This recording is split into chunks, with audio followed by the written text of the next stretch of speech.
ನಮಸ್ತೆ. ಆ, ಹಣದಿಂದ ವಿಡಿಯೋ ಮಾಡ್ಬೇಕಂತಿದ್ದೆ. ಬಟ್ ಮಾಡಾಕ ಸಿಚುವೇಶನ್ಸ್ ಟೈಮ್ ಸಿಗಲಿಲ್ಲ ನಮ್ಗೆ. ಸೊ ಅದಕ್ಕೆ ಲೇಟ್ ಆಯ್ತು ವಿಡಿಯೋ ಮಾಡೋದ್ರಾಗ. ರೀಸೆಂಟ್ ಆಗಿ ಈ ತಿಂಗಳಿಂದ ಹಿಡ್ಕೊಂಡು ನಮ್ಮ ದೇಶದಾಗ ಕೆಲವೊಂದಿಷ್ಟು ಬದಲಾವಣೆಗಳಾಗ್ಯಾವ. ಯಾವ ರೀತಿ ಬದಲಾವಣೆಗಳಾಗ್ಯಾವ ಅಂದ್ರ ಎಲೆಕ್ಷನ್ಸ್ ಚುನಾವಣೆಗಳು ನಡೆದವ. ಒಂದಿಷ್ಟು ಪಂಚ ರಾಜ್ಯಗಳ ಚುನಾವಣೆ ಆಗ್ಯದ. ಈ ಚುನಾವಣೆಗಳು ನಡೆಯುವುದು ಸಹಜವಾಗಿ.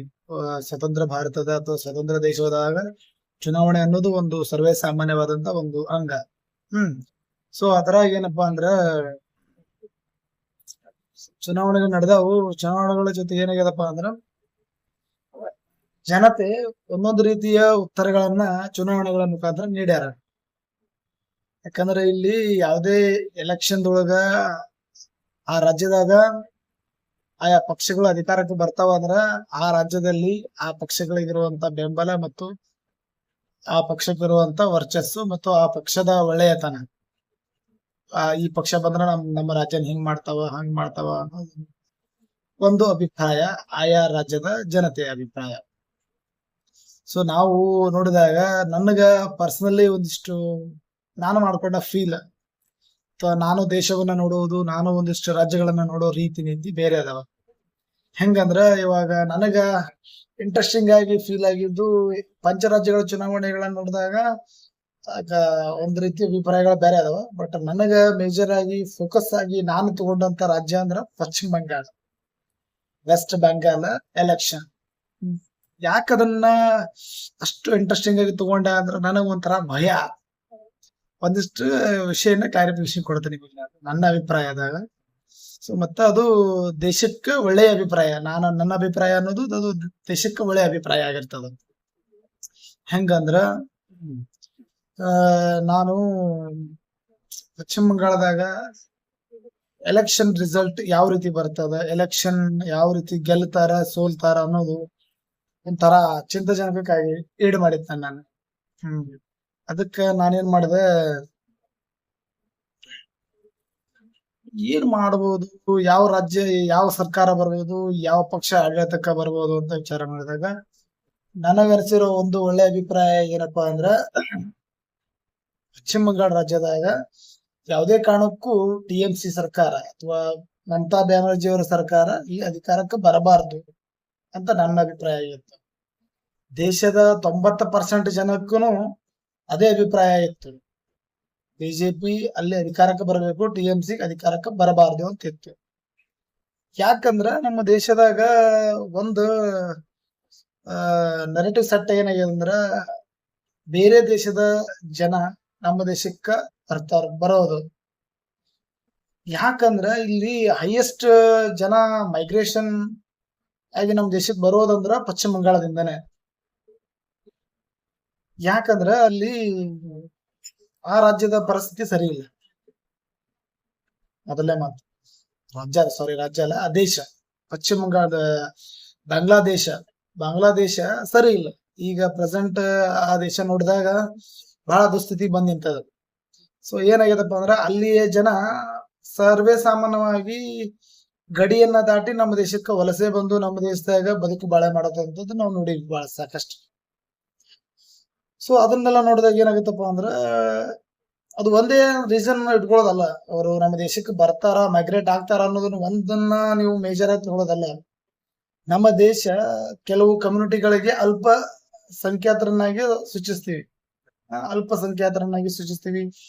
ಅಲ್ಪಸಂಖ್ಯಾತರಿಗೆ ಅವರದ್ದೇ ಆದಂತ ಕೆಲವೊಂದಿಷ್ಟು ಫೆಸಿಲಿಟಿಗಳನ್ನ ನಮ್ಮ ದೇಶ ಆಯಾ ರಾಜ್ಯ ಸರ್ಕಾರಗಳು ಆ ಜನಕ್ಕೆ ಕೊಡುತ್ತಾ ಬಂದದಿಲ್ಲ. ಬಂದಾಗ ಏನಾಗುತ್ತಪ್ಪ ಅಂದ್ರ ಬೇರೆ ದೇಶದ ಮುಸಲ್ಮಾನರ ಅಥವಾ ಆಗಿರೋದು ಅಲ್ಪಸಂಖ್ಯಾತರು ನಮ್ಮ ದೇಶಕ್ಕೆ ಬಂದು ಸೆಟ್ ಆದ್ರ ನಮ್ಮ ದೇಶದ ಅಲ್ಪಸಂಖ್ಯಾತರಿಗೆ ತೊಂದರೆ ಆಗತ್ತೆ. ಯಾಕಂದ್ರ ಇವ್ರು ಪಡ್ಕೊಳ್ಳುವಂತ ಸೌಲಭ್ಯಗಳು, ಇವರಿಗೆ ಸಿಗಬೇಕಾದಂತ ಅವಕಾಶಗಳು ಆ ದೇಶದ ಜನ ಪಡ್ಕೊಳಕತ್ರ ನಮ್ಮ ದೇಶದ ಜನ ಏನಾಗತ್ತಪ್ಪ ಅಂದ್ರ ಅವರಿಗೆ ತೊಂದರೆ ಆಗ ಸ್ಟಾರ್ಟ್ ಆಗುತ್ತೆ. ಯಾಕಂದ್ರೆ ಸೌಲಭ್ಯಗಳಿಂದ ವಂಚಿತರಾಗ್ತಾರ, ಸ್ಪೆಷಾಲಿಟಿಗಳು ಸಿಗಲ್ಲ. ಸರ್ಕಾರ ಅವರಿಗೆ ಕರೆಕ್ಟ್ ಆಗಿ ರೆಸ್ಪಾನ್ಸ್ ಮಾಡಕ್ ಆಗಲ್ಲ, ಯಾಕಂದ್ರೆ ಜನ ಜಾಸ್ತಿ ಆದದ. ಸೊ ಅಂತ ಇಶ್ಯೂ ಇಂದ ಏನಾಯ್ತಪ್ಪ ಅಂದ್ರ ಈ ರೀತಿ ಬಾಂಗ್ಲಾದೇಶಿ ಜನ ನಮ್ಮ ದೇಶಕ್ಕೆ ಬರಬಾರದು ಅನ್ನೋದು ನನ್ನ ಒಪಿನಿಯನ್. ಬರಬಾರ್ದು. ಬಟ್ ಏನಾಗಿತ್ತಪ್ಪ ಅಂದ್ರ ಪಶ್ಚಿಮ ಬಂಗಾಳದಾಗ ರಾಜಕೀಯ ದುರಾಸೆಗೋಸ್ಕರ, ರಾಜಕೀಯ ಹಿತಾಸಕ್ತಿಗೋಸ್ಕರ ಅವರದ್ದೇ ರಾಜ್ಯದ ಜನತೆಯ ಕಲ್ಯಾಣವನ್ನ ಕೆಡುವಂತ ಕೆಲಸವನ್ನ ಅಲ್ಲಿಯ ಸರ್ಕಾರ, ಮಮತಾ ಬ್ಯಾನರ್ಜಿ ಅವರು ಏನು 2016ರಿಂದ ಏನು ಅವರು ಅಲ್ಲಿ ಎಲೆಕ್ಷನ್ ಅನ್ನ ಗೆಲ್ತಾ ಬಂದಿದ್ದಾರೆ, ಅಲ್ಲಿಂದನೂ ಸಹ ಅವರು ಏನ್ ಮಾಡತಾರಪ್ಪ ಅಂದ್ರ ಈ ರೀತಿ ವಲಸೆ ಬರುವಂತ ಬಾಂಗ್ಲಾದೇಶಿ ಜನರನ್ನ ತಾವು ತಮ್ಮ ಹತ್ರ ಇಟ್ಕೊಳ್ಳುವಂತ ಪ್ರಯತ್ನ ಮಾಡ್ತಾ ಬಂದಿದ್ರು. ಅವರು ತಮ್ಮ ರಾಜ್ಯದಾಗ ಇಟ್ಕೊಳ್ಳೋದು ಅಲ್ಲದೆ ಬೇರೆ ಬೇರೆ ರಾಜ್ಯಗಳಿಗೂ ಅವರು ವಲಸೆ ಹೋಗಿದ್ದಾರೆ. ಎಕ್ಸಾಂಪಲ್ ನಾವು 3-4 ತಿಂಗಳಿಂದ ನೋಡಿರ್ಬೋದು. ಏನೋ ಬೆಂಗಳೂರಾಗ ಪುನೀತ್ ಕೆರಳಿ ಅನ್ನೋರು ಅದ್ರ ಬಗ್ಗೆ ಹೇಳಿದ್ರು ಕ್ಲಿಯರ್ ಆಗಿ. ಈ ರೀತಿ ಬಾಂಗ್ಲಾದೇಶದವ್ರು ಬಂದು ಬೆಂಗಳೂರಾಗ ಆಧಾರ್ ಕಾರ್ಡ್ ಮಾಡ್ಕೊಂಡು, ಪ್ಯಾನ್ ಕಾರ್ಡ್ ಮಾಡ್ಕೊಂಡು, ವೋಟರ್ ಐಡಿ ಮಾಡ್ಕೊಂಡು ಇಲ್ಲಿ ಏನೋ ಜೀವನ ನಡ್ಸಕತ್ತಾರ. ಇಲ್ಲಿಯ ಬದುಕನ್ನ ಕಟ್ಕೊಳಕತ್ತಾರ. ಅಂದ್ರೆ ಮತ್ತೆ ಇಲ್ಲಿರುವಂತ ಜನರ ಪರಿಸ್ಥಿತಿ ಏನಿಗೆ ಬಂತು.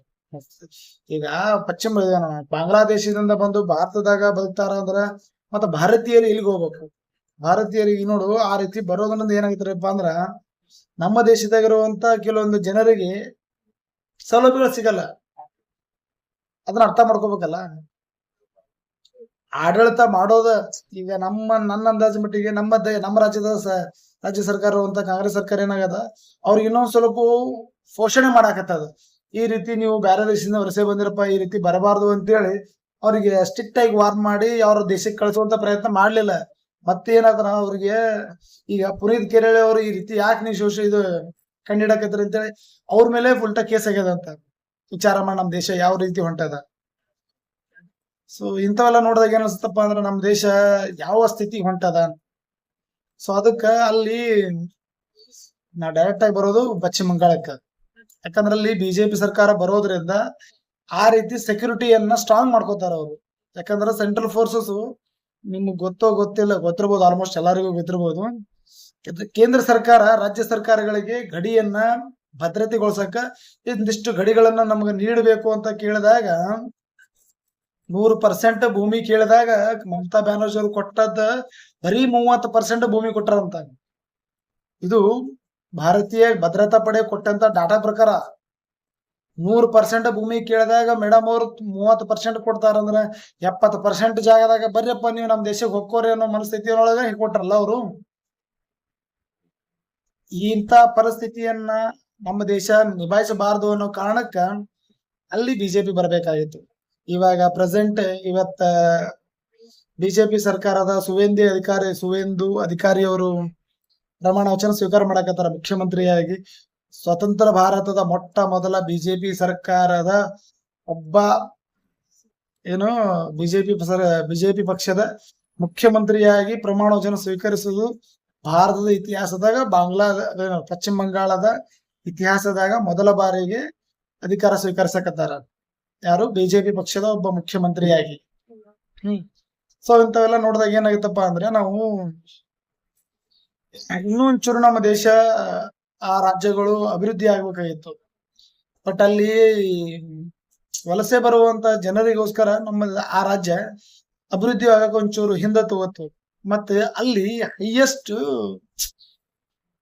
ಏನೋ ಒಂದೇ ಸಮುದಾಯಕ್ಕ ಕಮ್ಯುನಿಟಿ ಅವರಿಗೆ ಫೋಕಸ್ ಮಾಡ್ಯಾರ ಆ ಸರ್ಕಾರ. ನಾನು ಒಂದಿಷ್ಟು ವಿಡಿಯೋಗಳನ್ನು ನೋಡಿದೆ ನ್ಯೂಸ್ನಾಗ. ಅಲ್ಲಿ ಓಟ್ ಹಾಕಕ್ ಹೋಗುವಂತ ಜನ ಕಣ್ಣೀರ್ ಹಾಕೋತ ಓಟ್ ಹಾಕ್ಯಾರ. ವಿಚಾರ ಮಾಡ್ರಿ ನಾವು ಆ ರಾಜ್ಯದಾಗ ಕಣ್ಣೀರ್ ಹಾಕೋತ ಓಟ್ ಹಾಕ್ಯಾರಂದ್ರ ಯಾವ ಪರಿಸ್ಥಿತಿ ತಂದು ನಿಂದ್ರಿಸ್ಯಾರ ಮಮತಾ ಬ್ಯಾನರ್ಜಿ ಅವರು. ಯಾರೇ ಅಧಿಕಾರ ಮಾಡ್ಲಿ, ನಾವು ಈ ಪ್ರೆಸೆಂಟ್ ನಮ್ ರಾಜ್ಯದಾಗ ನಾವು ಕಾಂಗ್ರೆಸ್ ಸರ್ಕಾರ ಇಲ್ಲಂದಿಲ್ಲ.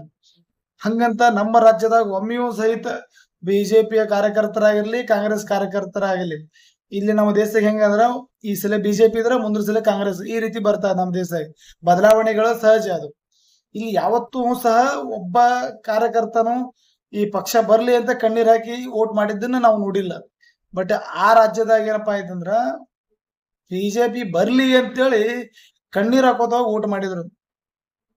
ಯಾವ ಸ್ಥಿತಿ ತಂದ ನಿಂದ್ರಿಸ್ಯಾರ ಆ ರಾಜ್ಯನ. ಅತಿ ರೌಡಿಸಮ್ ಅನ್ನ ಅತಿಯಾಗಿ ಬ್ಲೇಮ್ ಮಾಡುವಂತ ರಾಜ್ಯನ ಪಶ್ಚಿಮ ಬಂಗಾಳ. Highest rowdyism. ಅಲ್ಲಿ ಸ್ಟ್ರೈಟ್ ವಾರ್ನ್ ಮಾಡ್ತಾರ, ಯಾವುದೇ ಕಾರಣಕ್ಕೂ ನೀವು ಬಿಜೆಪಿ ಓಟ್ ಹಾಕಿದ್ರೆ ನಿಮ್ಮ ಪರಿಸ್ಥಿತಿ ಗಂಭೀರ ಅಂತೇಳಿ ಹೇಳ್ತಾರ ಅವ್ರು. ಎಲ್ಲಿಗೆ ನಿಂದಿರ್ಸ್ಯಾರ ನೋಡ್ರಿ ಸರ್ಕಾರಗಳು.